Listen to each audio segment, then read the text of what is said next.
Well, thanks, ladies and gentlemen. We'll get things underway with our match and competition session here this morning. Big welcome to those who are joining us online as well. We hope you are able to engage in the session and get plenty of information, as well as a big crowd we have in the room here this morning. So joining me, we have our Chair of Match, Warren Shipley. So Warren heads up that committee, a 6-person committee that is involved, and our committee run on a 2-year cycle. So our current group have been in that position for 18 months, and they'll come up for re-nomination, and anyone else that wanted to put their hand up, that nomination period will happen into early 2026. So Warren's the chair of that committee, and he's here to assist with the presentation today and answer some questions at the back end of the session. So as we alluded to, for those who are in the room, just as people are coming in, today's session won't be the most exciting, but it is the core of what we do operationally within our sport and you at club level. I'm sure you're all involved in this part of your club in different ways, whether it be on a committee, as a player, as a representative to your region and delegates role, or even our region representatives that are here today in the room that want to know more about what happens in our competition structures and conditions of play. As I said, we are going to go through quite a bit of data today and text information, so capture what you can. Those people who want to take screenshots certainly do so. Our presentation is on your USBs that you've received throughout the welcome package as well, so you have that to take back should you wish to.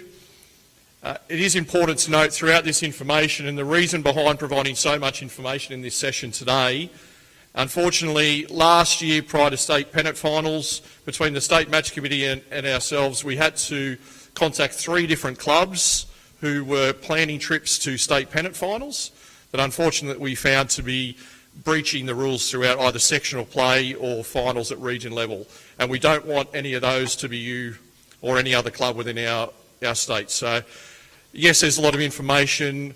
You may capture everything you want to know today, but please reach out at any stage to either Warren or myself throughout the course of today for a one-on-one chat or over the phone moving forward, and we're happy to provide you that information to ensure that those eligibility are met throughout your championship events, your region, and also pennant competitions. So touching on that, so our conditions of play, obviously why do they exist? They outline all of our competition structures, provide guidelines to players and how things need to be run. So our State Match Committee are looking at those 4 key points you can see on screen. So the standardisation, so that everyone across the state in the relevant competition plays under the same rules and guidelines. Those rules need to be fair and appropriate for the competition and eligibility across those events. Our match formats, scoring systems, time limits are appropriate and the same. So if you're playing in a club championship, no matter what part of the state you're in, your club major singles is run under the same format wherever you are across the state. And alignment, making sure that we're compliant with any Bowls Australia or World Bowls regulations that we need to bring in throughout our state program. So any amendments, and I'm sure some of you see different updates that come in throughout the year, and also we provide that yearly document. So our match committee are looking at any changes that come up throughout many different aspects and calls that we'll get into the office. So we're adapting to any rule changes by higher bodies than us, either BA or World Bowls. As I say, we get many points of feedback, sessions like today, the region forums we attend, and just one-on-one chats, phone calls and bits and pieces will get delivered to us from clubs around the place to ask questions about why something's in place, and then that can be reviewed and looked at State Match Committee level of whether there needs to be any changes. Of course, we're looking to enhance player experiences, whether that's the format, the amount of ends, the number of bowls, all of those get looked at to ensure that we're making the experience positive for all our participants and looking to grow numbers in our competitions. We're looking at trends, those entry numbers, if things are booming, probably not need to make many changes there. However, we are seeing some events that are declining in numbers. We'll have a look at why some of those reasons may be, and are there some changes that can be made to address that so we can get those participations back up. And finally, down the bottom, probably the most key one is about the fairness and clarity. I'm sure all of you at different times have felt aggrieved or have seen cases where you think the rules need to change to become more fair for everyone that's in those competitions. And there's certainly no one-size-fits-all model to that. So we take on all of that feedback, have a look at what's going to make competitions better and fairer for everyone, and then deliver that throughout those conditions of play document. Really important part, and this is a mirror of what we presented last year, but it's a question we're asked upon so many times, what events are covered by our conditions of play. So you can see there all our pennant formats that we run, so our men's, our women's, our platinum pennant and open pennant through that conditions of play, our state championships and the regional qualifying to get there. At club championship level, our conditions of play relate only to your major championships. At some clubs you might call those A-grade championships, but just your major singles, pairs, triples and fours. Our Women's State Carnival, qualifying for indoor to go up to Bowls Australia, national finals. Our state rep fixtures, our inter-regions, we run for juniors, there's open sides and seniors there. And our statewide competitions, our rookies, our 40s, mixed pairs, multi-disability and junior comps. So they all sit under our conditions of play. And those other events that we haven't touched on there are not part of those. So your minor championships, your lower graded events at your club, they don't sit under our conditions of play. Major minors, handicap events, consistency, mixed competitions within your own club framework. Any of your social days, gala days, region junior championships, your club tournaments and the money tournaments that you attract players to your club to participate in. Any region pre-season or midweek pennant competitions. Any veterans competitions, I know there's quite a few of those that are run at club level and throughout our state. And any rep fixtures that are held across regions. So as it says there, they don't sit under our COP, and it's up to those organising bodies to make the rules that they see fit for those competitions. So I just wanted to be really clear about the two distinctions there about what sits under the COP and what can be run by the local controlling body. So those events on screen there now is what's local to you. And if you're running those minor championships at your club, you can create different eligibility, length of games, formats of how you want to find winners. So really important there to know, and there where you might be able to trial some things in your club about how you engage entries, whether you want to run sectional play in different competitions or the length of games that you want to play. Some of these are great ways where you can look at that. So changes for 25.6, I'm not going to go through the 20-odd change document that was there, but there is a news article on our website and there's a link to that document. So for those of you that have got the USB with you, you can click onto that when you're back at home. That document was circulated back in February, earlier this year. And as I said, that news article's there. You can go into that document should you wish to go through all the different changes. I'm going to touch on a couple of the key ones there. As I said, we're not going through all 20-odd today, but just a few of those.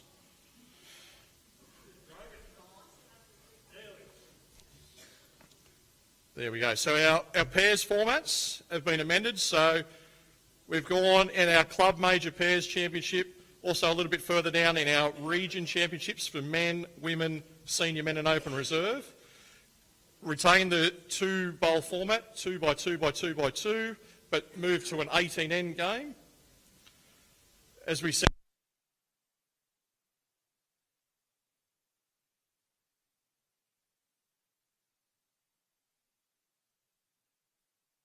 there's the format that was in place with the 3-bowl format and 21 ends. It's been in place for a few seasons now.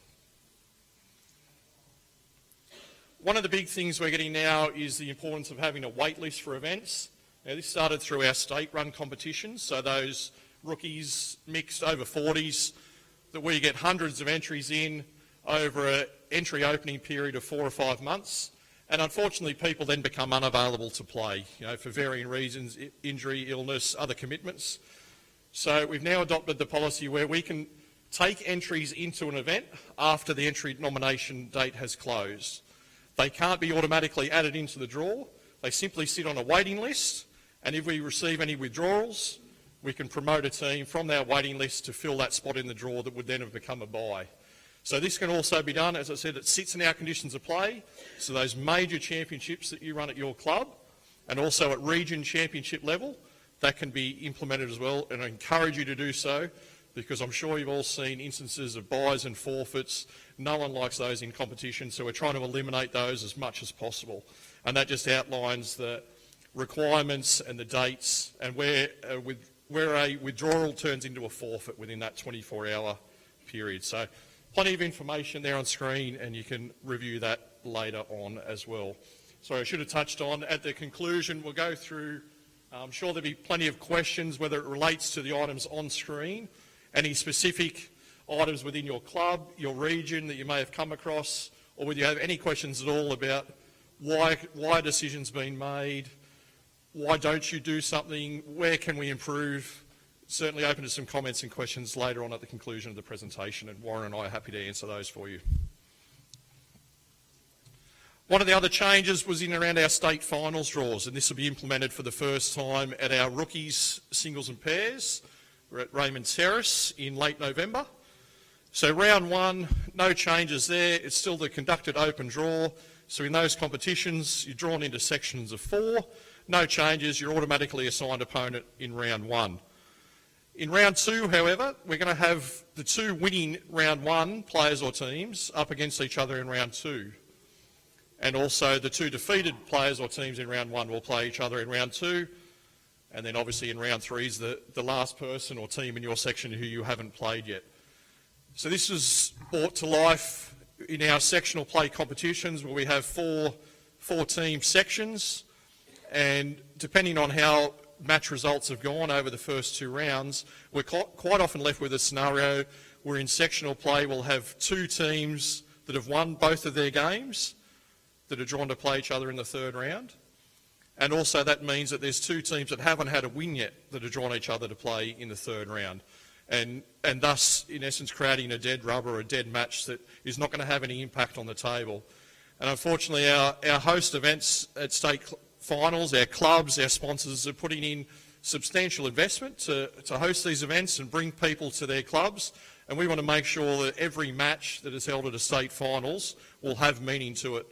And therefore, when we have made this change where we won't publish the full draw, round 2 and round 3 you won't know your opponents, you know they'll be within that section, you'll play them in one game or the other, but you won't know who you'll play in round 2 because it will be the 2 round 1 winners that come up against each other in round 2. The only caveat to that is that there are events of ours that can have a draw, of course, and quite simply the team at the event will move our person who's on the left-hand side of the draw, they'll be classified as the winner, so to speak, for that match and moved into the winners bracket for round 2, and the person on the right-hand side draw will go into the defeated bracket and play the other side that lost in that section in the round 2 game. So happy to take more questions on that later on if that's not clear enough, but as I said, it's just to provide integrity to the competition and make sure every match is meaningful at state finals level. And I'm sure we'll agree we'd like to see that, and we don't want any dead rubbers played, or people that have a reason to want to leave the host venue early because their game doesn't mean anything to the overall competition. There was some eligibility and age changes made to events. So for our senior events, I know quite a few of you within the room would have gone through your senior championships at region level for those that play in those events. Now players must be 60 years at the starting date of the season. So for this current season, that was 1 July. Once again, that was made to ensure that there was a level playing field across the state. Because there's not a standardised time when region triples, for example, is played in all our 16 regions, we wanted to make sure there was one single age entry point. So it didn't matter what part of the state you're competing in events, that there was a single date, and for us that was the starting date of the season where you had to be that age, just to ensure that everyone, no matter where you were, you weren't disadvantaged because your region might hold an event earlier or later than another part of the state. So our reserve championships, of course, gradings 5, 6, 7 or ungraded, that's still in there. I just wanted to clearly highlight that because once again that's a piece that we get quite a lot of feedback and questioning on or wanting clarity on those points. So that's for grades 5, 6 and 7 in open grade pennant. A person's grading within men's or women's competition has no effect to playing in open reserve championships. It is purely based on their open pennant grading. So just wanted to make that nice and obvious. Our mixed pairs teams previously had to be from the same club or at other times you could be from any part of the state. We condensed that now. You can just play with a member from your own region. Our over 40s, we've continued with that part at the moment about playing with someone from your own club. Now, for some of you who have not gone down unification process, same club does mean your two sub-clubs, so it can be a member of the women's sub-club and the men's sub-club playing together in that over 40s. That's considered the same club for us. And our rookies, singles and pairs, of course, they can't have been a member for this current season before April 1, 2023, and that's anywhere in the world as a registered bowling member, and they only get 2 chances to play in those competitions at rookies level. So that's obviously we want to get them in and out through that competition and not leave people lingering in the system. They're going to have a clear participation advantage over others. So no matter what joining date they come in on, has to be after that 1 April, and they only get two seasons worth of opportunities to play in that rookies event. Player movement, not a lot of changes here. However, once again, I'm sure for any of you that are live stream watchers, or you might see it at your own club, there are many, many versions of these rules that are applied within different competitions, through pennant in other states, through Australian Opens, through any world events you might see. So quite simply, in singles, players can only approach the head after they've delivered their 3rd bowl. There is no option for consultation with their opponent or asking permission of the marker to go to the head until they've played their 3rd bowl. So that's a slight hope to increase the speed of play and not have people wandering up and down to the head after they've only played a couple of bowls. In that traditional 4-bowl pennant format, the leads can go to the head after they've played bowls number 2, 3 and 4. When it's their turn to play 3rd in that 4-bowl pennant format, both of the leads go back to the mat together. For the skips in that format, once again, they can approach the head after bowls 2, 3 and 4, but when it's their turn to play, they don't have to both return to the mat together. So that's allowing those skips, so they've got those crucial final bowls, they can wait back and see what their opposition skip does, but we're saying to our leads, when there's many more bowls still left in the head, that they go back together when it's their turn to play 3rd. 3-bowl pairs, we have a few formats that play like that, our mixed, our rookies, 40s, a couple other different competitions in our senior ladies as well. Those leads can only go up after they've played the 3 bowls, and for skips it's after any of their bowls, and once again they don't have to both return to the mat end, those skips, when it's their turn to play. So just recognising the times when it's important to keep the game flowing, and allowing times later in the end when the skips might have some crucial decisions and they want to see what's going on at the head before they play their bowl. Moving on to triples and 4s now. So in triples, leads, as we can appreciate, no need for them to visit the head until they've played their 2 bowls, but they can play that 2nd bowl and chase it down the green and be at the head end after that. Our seconds can start up with the skip or replace the skip at the head end if the skip's left the green, so they can start at that end and they return to the mat when it's their turn to bowl, and they can approach the head after they've played 1 or 2 bowls. So for example, if the skip started down with the lead, the skip can call the second up to look at the head if the second still has 1 bowl to play. So there might be a crucial decision there. The second has an opportunity, they can discuss it. And I know people don't flaunt that rule too often in the game. It's usually left until those crucial last 2, 3, 4 ends when those big decisions are on the line and they need to be made then. For skips, once again, the same as those other formats, they can stay at the head until it's their turn to bowl, and also they can go up after bowls 1 or 2. And very similar in the 4s, no changes, and just with that addition of the second who can go up similar to the lead after they've played 2 bowls. One of the big bits of information we hope to get out of today's session is around open pennant and the club grading. Now, for those of you online and also in the room here today, you would have received from your region contacts a form that looks very similar to that. So it's a 3-page document that has gone out for all clubs in relation to open pennant grading for the upcoming season. And most of you are starting competitions in February 2026 and are going through that process now at club level of seeking members, who's going to be playing, to be able to notify your region of how many sides you're going to want going into next open pennant season. This is our biggest participation event in the state by a very, very high margin, and I'm sure at club level it's the one that has the most discussion, the most consultation, the most complaints about selection, the most arguments, but also the most fun when it's time to get on the green with your teammates and that opportunity to represent and go away and win one of the 7 state flags. So I'll just move left to right. I'm not going to zoom in on those photos because they'll become self-explanatory for everyone that has seen these. If you're not the nominated person within your club, someone within your club has received this form from the region. We've created these for the 400 plus clubs within our state and distributed appropriately to each region to disseminate within the club contact system that they have. So someone within your club has this document.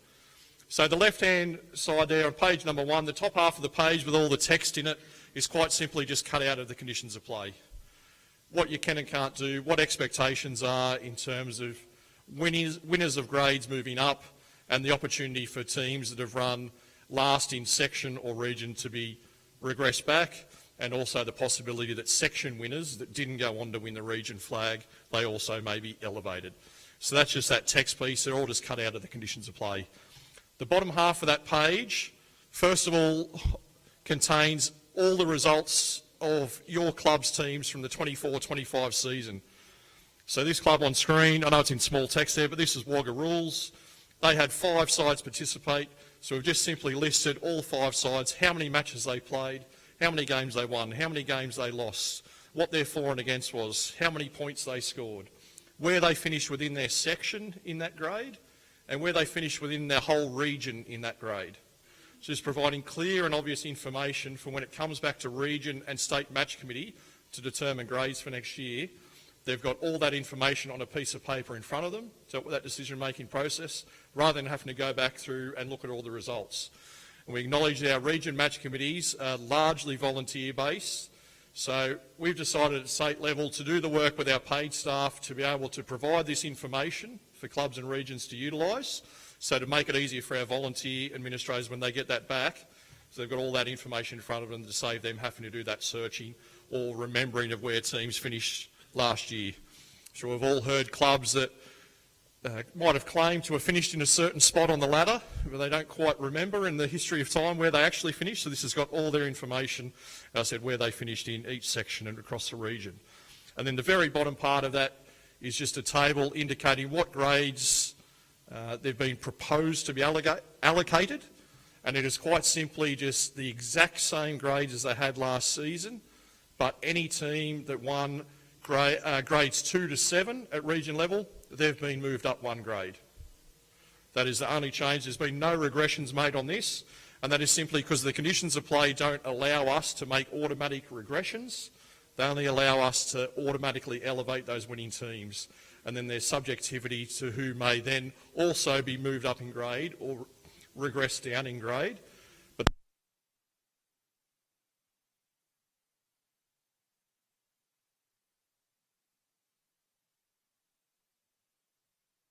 For something different, which then leads on to page 2 and 3, and that's quite simply an option for a club to nominate players who played in the 24-5 season that will be not playing for you in 25-6, and we all have those at our clubs that there's people that were able to play last year, they might have been ill, injured, they're going to be away on holidays, they've indicated for varying reasons that they're unable to play next season. So you have the option here to place all those players that have indicated that to you at club level that won't be playing pennants, and you can be graded accordingly. So if your top grade was a grade 3 last year and you notify that you've lost 5 or 6 players, what had happened in the past was that was just usually a verbal message or written on an email to say, we've lost 5 or 6 players, we want to be regressing grade from where we were. Unfortunately, depending on the committee structures or how things work locally and at state level, it meant that maybe there was consideration given to that and those clubs were allowed to regress back. But then come the time of round 1, now that the club had been moved back from grade 3 to grade 4, those 5 or 6 players have then suddenly become available and made themselves ready and willing to play in round 1. So we just want to make it the clubs nominate who's not available to play, provide that information to us, and then there'll be some restrictions placed on those players. So you won't be able to list Andrew and Lee and Warren as unavailable for you, and expect them to line up in round one. So quite simply, we're going to provide your club with a new grading based on the players that you have available, or unavailable in this case. But because you've nominated them as unavailable and been allocated a new grading, there'll be restrictions on their participation during the season. I think that's a fair way to do it, just to make sure, as I said, that those players don't then line up in round one and that club's been allowed to go back 1 or 2 grades when they really shouldn't have. So those forms have all got different dates where your region has requested those to get back to you. So, as I said, work with the person in your club that's received this form, probably your club secretary, fill in the information, send it back by the nominated date, and then all those regions are going to submit those into state in early December, and then our state match committee will get together to proof all of those, and the final grading allocations will come back to everyone this side of Christmas. So we've got a few examples here just to try and make it slightly clearer about different scenarios that happen through pennant season. So this club here on screen, you can see there they had 3 different sides, grades 2, 5 and 7. The grade 2 had a reasonable finish, 3 out of 8. Grade 5, unfortunately they didn't win a game all year and finished last at region level. And the grade 7 team won their section, went across to region finals, but didn't quite win the overall region flag. So what grades will this club get going into next season? So they'll get that grade 2 again, unless they can prove that player loss that we alluded to earlier. They finished 3rd out of 8, so they'll retain themselves there in grade 2. Now grade 5 and 7, you see we've got that little asterisk to them. So that is where that flexibility will be. So grade 5, as we said, that last place, they're not automatically regressed, so they may be retained in that grade 5, they may be regressed to grade 6, and that will depend a lot on players, player loss, evening up competitions to ensure minimal amount of buys that are there. And also for that grade 7 side, they won their section and didn't win when they went away, so they may be retained in grade 7, but it may also be a requirement to bring them up to grade 6 as section winners, just to balance out those numbers. So here we've got a smaller club than that, just the 2 sides, grades 5 and 6. Both of them finished last in their sections. One had the worst result in the entire region for that grade, and others finished last in their section but weren't quite low enough to be there was a few other clubs lower than them. And quite simply, as I said, they're both with asterisks again. This is not determined. I know this applies to quite a lot of clubs around the state where it's believed that there's automatic regression for every single side that finished last. It's not simply the case. We need to look at how close they were. Is there reason to retain grades? So once again here, there's no exact answer for you in this scenario. You may be regressed or you may be retained in those grades, or one may stay and one may go back. It's quite simply not a black and white scenario. There are many factors to be considered in that. Here's a side that had a few more players, and they've also indicated some player loss down below there. So you can see there they've had a region win in grade 3. They went off to the state. They also did the same in grade number 7. And they had a few other sides that went pretty well. And in their grade 6 there, unfortunately, they were in last place in one of the sections. They've also indicated that they've lost 1 member on that form out of each of those 5 sides. 1 person is not going to be returning next season. And they've also lost another 6 of their grade 6 and 7 personnel, so they need to have 1 less side altogether. So this club's nominated that they've lost quite a few bowlers, so they're going to go from 5 sides to 4 in the upcoming season. So where are they going to sit? So grade 2 being where they are, 6 out of 10, and they've only indicated 1 person out of that team is leaving the club. They get retained into grade 2. Once again, across those top 2 sides, they've only now indicated there's 2 people across the top 2 sides that have left the club. So as grade 3 winners, they'll go up. And quite simply, that middle piece is definitely a TBD because of all the players that they've lost, where that needs to fit in. So that could sit in probably 3 or 4, depending on other sides within that region. And grade 6 for the final team. As the region grade 7 winners, they'll get elevated up. So the example 4, so this is in the bottom 4 grades, 4, 5, 6 and 7. In grade 4 we won our region pennant, but unfortunately when we went away to state we lost all our games by 30 shots, and then you see the different scenarios there for grade 5, 6, 7. But this is just to highlight that grade 4 side, despite going to state, being defeated in all 3 games, it's determined at state level that you were good enough to win your local region competition, so you need to go up. Despite the performance you may put in at state, and you may think you're below grade for where you should be there, but you've beaten all the teams local to you at region champions, so quite simply that team gets moved up to the next grade. So scheduling of pennant fixtures, now this applies across all 3 competitions, so the open pennant as well as the men's and women's competition. And I just wanted to make it clear and obvious, and we did this throughout our region strategy visits as well earlier in the year, that the scheduling of all matches is solely left at the determination of the region. There's many factors taken into consideration about what days of play suit different regions. Some have the ability, depending on what time of year they play, to schedule night matches. Others are more geographically removed from one another, so starting at a different time of day to eliminate early morning and evening travel works well for them. Others are in much cooler climates and they want to play in the warmer months. Others are in those really hot climates and want to start a bit later in the year. So at state level, we can't set a statewide calendar that suits every single region. So the determination of when fixtures are held is left up to your regions to set. Now, it's a requirement for the regions under the conditions of play to set a default match day and starting time. And that form on the right-hand side of screen there is the ability for the 2 clubs to get together to propose a new time. So if you're scheduled to play at Saturday at 1 o'clock, but your 2 neighbouring clubs want to get together and you're trying to promote something within your facility, you've just been able to install lights on one of your greens, so you try and organise with your neighbouring club and we say, we'll put that fixture on for 5:30 on a Friday night. Your 2 clubs simply get together, fill out that form and send it back to your region, and they can make those updates on the Bowls Link draw to show the new date and time for that match. So regions will set your nominated date, and then it's up to the clubs to get together to propose a new time. I know that happens quite often in our men's and women's competitions, where there's often midweek fixtures scheduled, and clubs are looking to maybe move a starting time, as I said, for travel arrangements, especially here if you're in the metro part. One of the metro regions, you might be looking to avoid city traffic and starting earlier or later to accommodate that, and there may be many other factors. So just know that your region will nominate the time that you play, but you at club level have the ability to negotiate with your opponents for something different.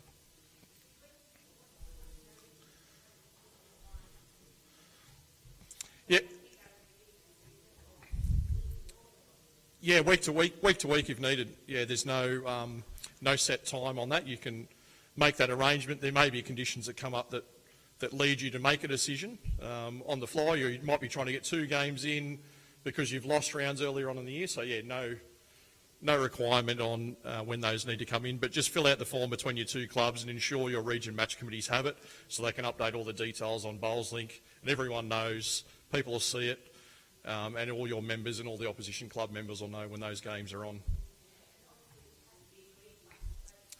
Has to be agreed by both parties, and there's a sign-off on that form for both clubs to signature that and send it off to the region. It does then become the default date as well, so if you want to change it back, you need to complete the form again. If there's disagreement, then the original date stands. So player eligibility for open pennant. So throughout sectional rounds, so any player that doesn't have an N grading certification, so N gradings are given to last season's region and state pennant winners. So as an example, if you were a grade 4 player that won your region competition, you are given an N4 grading, or no lower than 4 grading is what that means. So that person can't go below grade 4. If that grade 4 side then went on to win the state competition, they get an N3, so 1 grade higher. So that's what that N grading is. So for 95% of our members will not have this end grading. It only applies to those 7 sides within your region that won the region pennant competitions last year. So any player who doesn't have an end grading, they're able to participate in any grade of open pennant in any match throughout sectional play, irrespective of what their grading was last season. Those that do have those end graded players, you can select up to a maximum of 3 players to go to your club's next lowest side, and that's throughout the entire 25-26 season. So that's not 3 personnel per match. If you bring 3 people back that have got that end grading to your next side, that is it for that grade throughout the whole season. So choose and select carefully with that so you're not breaching that rule. As I said, we don't want to be going through that scenario again where we're contacting clubs because of a slight oversight in where they've selected a player to inform them that they can't then go on to the state finals when they've got all of that set and ready to go. If you are a club that feels you need more than those 3 end-graded players to come back, there is a regrade form available online, but please note that if you are applying for quite a few of those to come back, the State Match Committee may look at you and review your gradings, because if you're asking for all of these players who are region or state champions last year to move back in grade, that may lead to a regrading of where your sides are sitting across that grades 1 to 7. And of course, players can only play pennant for their primary or declared club, and anyone who is an interstate player, they must transfer into the New South Wales club to participate in grade 1 to 7 pennant. So for those clubs of you that are near the border, whether that be Queensland, ACT, Victoria, any of you that have those players that come into your club or they're wanting to play outside of their own season up there, they need to transfer and become a full bowling and primary club member of your club to be able to participate in open pennant. We were informed a couple of days ago that the end gradings have been updated now on Bowls as well. So if you did win a region flag last season, can you check your Bowls membership to make sure that has happened at your club?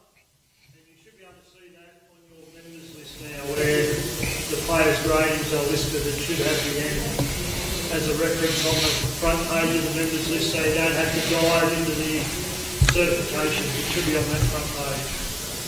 So just check. In Newcastle we had seven winners, but only 6 of them were updated when I checked yesterday. So just double check and let Lee or Nick know that they haven't been done if you find any response. Okay, so that first half of the page touched on sectional games and where you can and can't go throughout your 6 or 10 round competitions that you play at region level. So the bottom part there is for if you're going on to your region finals or state finals. So when your side qualifies for those post-sectional games, any player whose previous grading is in that grade or lower is eligible for post-sectional play. So if you have a side that's going away to grade 5 finals at your region or at state, anyone in your club who was graded 5, 6 or 7 last season is eligible to play in those finals in grade 5. Anyone who was graded 1, 2, 3 or 4 in your club in the previous season, they need to have played more than 50% of matches within that grade to be eligible for finals. So I know there's been quite a lot of discussion about players having the opportunity now to move down in grades, and we're ensuring that this is going to not have clubs late in the season be able to move some people down in grades and then become eligible for finals. So just to go through that again, so if you're a grade 5 side going away to finals, if in last season that person was graded 5, 6 or 7, they can participate in the region finals or the state finals. If they're graded 1, 2, 3 or 4, they need to have played more than 50% of games within that. We'll just bring the microphone around to you, sir, just so we can... Okay. We'll just grab the microphone just so our people that are watching online can hear as well. I'll just get you to go through the question just so our friends online can hear as well. Will they have to have played in the competition or in that year? You're saying the previous year. So if any in that scenario about going to grade 5 finals, no, they don't have to have played a certain amount of games. They're graded in that grade or higher, so they're graded 5, 6 or 7, so they can go away to grade 5 finals no matter how many games they've played. The restriction comes on those that are graded higher, so those graded 1, 2, 3 or 4 need to go to that more than 50% match threshold to be eligible. So for many, many years, in that case, you'd put in a waiver form for someone who might be a grade 6 graded player, for whatever reason wasn't able to play enough games throughout the season, and you wanted to take them away for the grade 5 finals, and in 100% of circumstances that would just be approved. So we're just saying now, why have that approval process for someone in a lower grade going to those finals?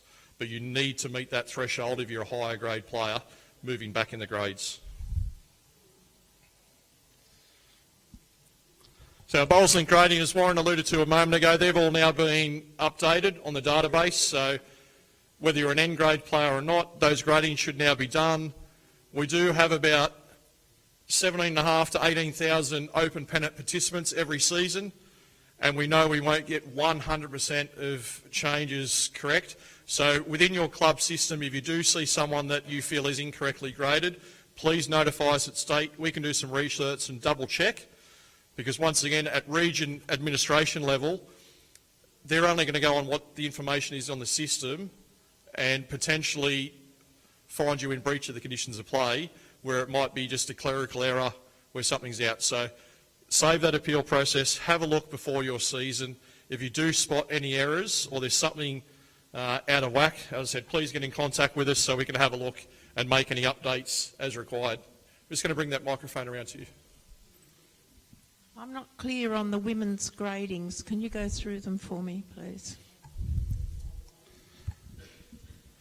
So women's grading, so there's the 4 divisions of women's pennant.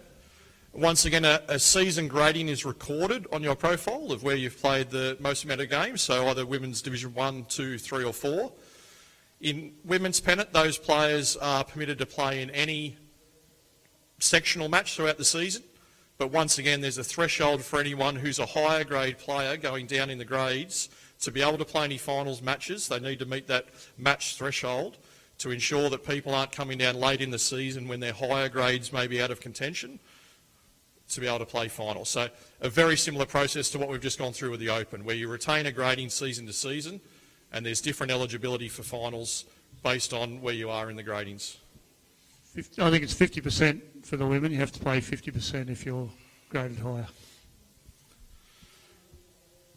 Now, some of you may have had the Bowls Link app. Just before we take a couple of questions, I'll just touch on that final part on screen there. So the new Bowls Link app that's been developed by Bowls Australia now will show your current certification.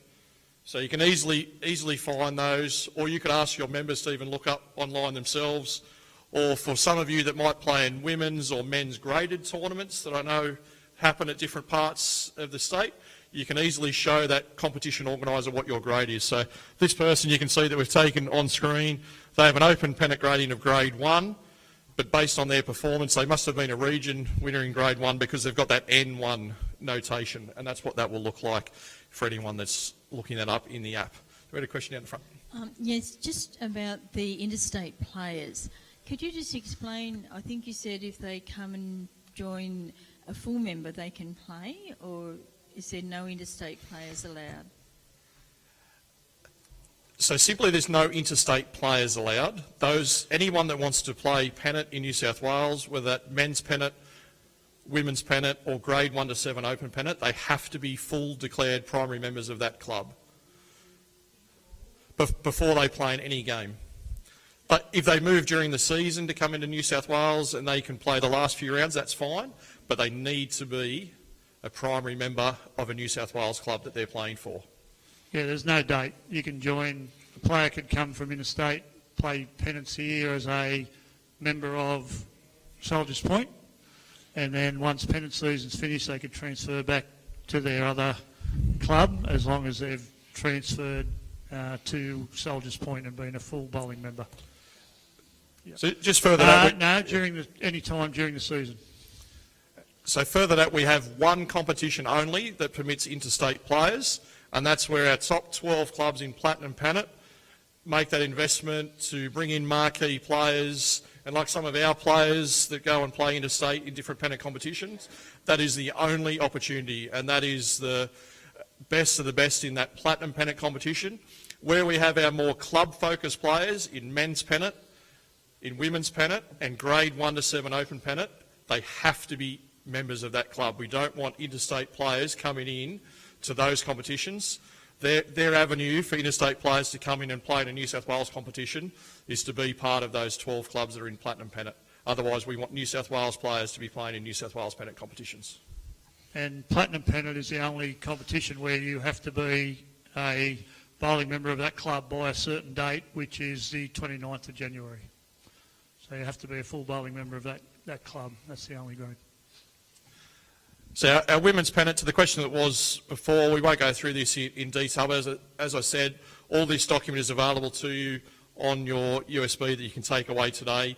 But that same indication, as we alluded to with open pennant, that there's a certain threshold of matches that those players must play if they want to be in a lower graded finals. We'll take one of the questions and we'll leave this information on screen. Just a question. If you have a club that had a grade 1 side, but this year they didn't, can all those grade 1 players then go down to grade 4? Or do they only drop 1 grade? And if they've played grade 4 for more than 50%, then they can go on to, the final round. Just so I'm absolutely clear, are we talking open pennant or men's or women's? Okay. So open pennant, if you had a grade 1 side last year, depending on your performance in that grade 1 or any noted player losses or player gains, you are almost certainly going to have a grade 1 side again next year. Yes, unless they have that N notation on their grading, they can play in grade 4. However, as I alluded to, your club will also need to have a grade 1 side if they were a winner or a mid-placed or finisher.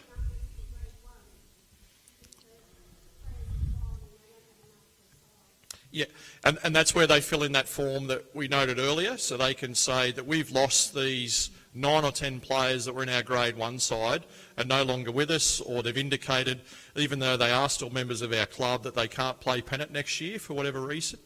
That's where that form comes in handy. Our region and our state match committees can then grade your club accordingly based on who is actually going to play for you. So in that scenario, that club may be granted permission to regress down in grades out of grade 1 because they've only got a couple of those players left, so they may move down in grade. And yes, those personnel can move wherever that club has grades available, but we also still need to fill in all those top grades. So depending on the amount of player losses, we'll be able to grade the clubs accordingly. But those clubs also need to fill those higher grades that they're allocated by the match committees. Just please remember too, any player that you do list on that form as being unavailable, you may get the response that yes, you can go down a grade, however the players you list cannot take any part in the pennant season. Even if they become available or you're short of players or anything like that, they will be ineligible to play because you've used them as a reason to be regressed. Men's pennant there, we'll come to your question in a moment. Yeah, so men's pennant, we can just move the microphone there to the second row. Thanks, Ryan. So men's pennant, that's based on open pennant gradings. So Division 1, open to everyone. Divisions 2, 3, 4, you can see that grading indication of where they are permitted to go. And quite simply, there are no avenue for any player regrade requests. You simply are playing by what you are eligible to play based on your open pennant grading. So it's as clear as that. And once again, for region and state finals, there's that restriction for anyone who's been able to move down in grade. Oops. Conditions of play, I think we've got about 10 minutes left, so we'll try and slip through a few of these slides so that any other questions can get answered to. It's indicated there about what happens if you are a person short in pennant, but basically that bold at the bottom, there's no recalculations of shots. One of the rinks plays without a second. People can play in multiple grades or divisions in the same round, but they need to play in the lower one first. So once again, if for whatever reason you've had a rescheduled fixture, a person can play in grade 6 on the Saturday, but you lost your grade 4 side, they didn't get the chance to play. When that's rescheduled, that person can also play the same round in grade 4 later on when that is on. It just can't happen in reverse. So the person can't play the grade 4 game first in that round and then in the rescheduled match play grade 6. So they can always go up in grade, not down. we'll take your question while we're going. Yes, in our region this year we had 6 sides in number 1 pennant, and it was divided into 2 sections. Is there a limit that we can put on to that? Because it really didn't feel like a pennant series at all. Yeah, so our match committee are working towards, where possible, having a minimum of 4 in any section or any grade. We know that that's not going to be 100% possible, depending on a lot of geographic constraints, particularly in some regions where there is that extreme travel distances. So those smaller competitions do work for those. But those pennant competitions are distributed to us by the region, is what they think. And then if there are any that are less than 4, we'll go back to the regions and see if there is an alternative to try and group something together a bit differently so we have that minimum number. Our season calendar, I'm sure you would have seen some information go out about this over the last couple of weeks. So we've gone back to a 1 January starting time. So we're in the middle of the 25-26 season at the moment. And our next starting time, something's going wrong there. Our next season start date will be 1 January 2027. So all that information's been distributed out. That was one of the key bits of feedback we've received from the past couple of member surveys, and also the region strategy workshop where Tim and Dillis and myself went around the state and spoke to everyone. So that was one of the big bits of feedback that I know has been pressing with quite a lot of people. As it says there, we're not entirely sure on what will sit between July 1 and December 31, 2026. That will still be worked on over the coming weeks and months to advertise what events may be held in that little period as we transition from 25-26 into 2027.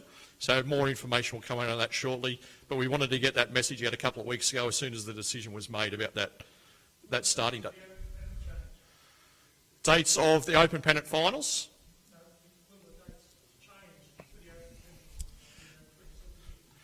Quite simply, we will provide a date where we need notification of the winners by, and it will be up to regions to formulate the competitions to finish by a certain date. So at the moment, we ask for those winners in early June, and we have an August final series.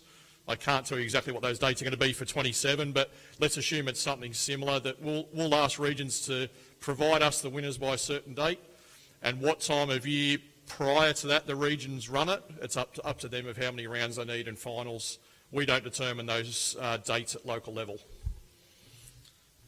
So we've got some questions. We get the microphone just to the back row, and then we'll come back to Jason.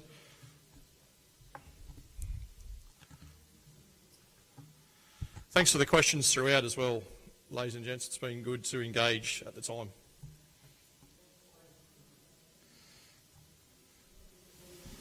State-run events, inter-region, mixed pairs, over 40s, what sort of timing will they take? Same time of year now, or sliding with the... Yeah, don't have the exact answers at the moment, Mark. As we said, we've just made the decision now about the 1 January starting date, and obviously it's going to mean that we need to plot events throughout the calendar, so I don't know exactly when each event will run. Some of the events that have been really successful in participation numbers will obviously look to probably maintain a similar structure, but also conscious that at region level, you need to get in your pennant competitions and your championships as well. So we'll allow the regions time to schedule those in, and then we'll have the opportunity for those 40s and mix to run at other times. I don't have that full calendar. Just go to over there. G'day, Lee. The paperwork to do with regression to size, is it similar paperwork if on the rare occasion the club wishes to go up a grade? Yeah, it is. So I didn't touch on page 3 of that document, but that is what that is. So page 1 was all the result information, and you say yes or no to where you want to be. Page 2's providing us the information if you want to go down in grade, and page 3 is there if you want to nominate to move up in grade because you've had an influx of players come into your club.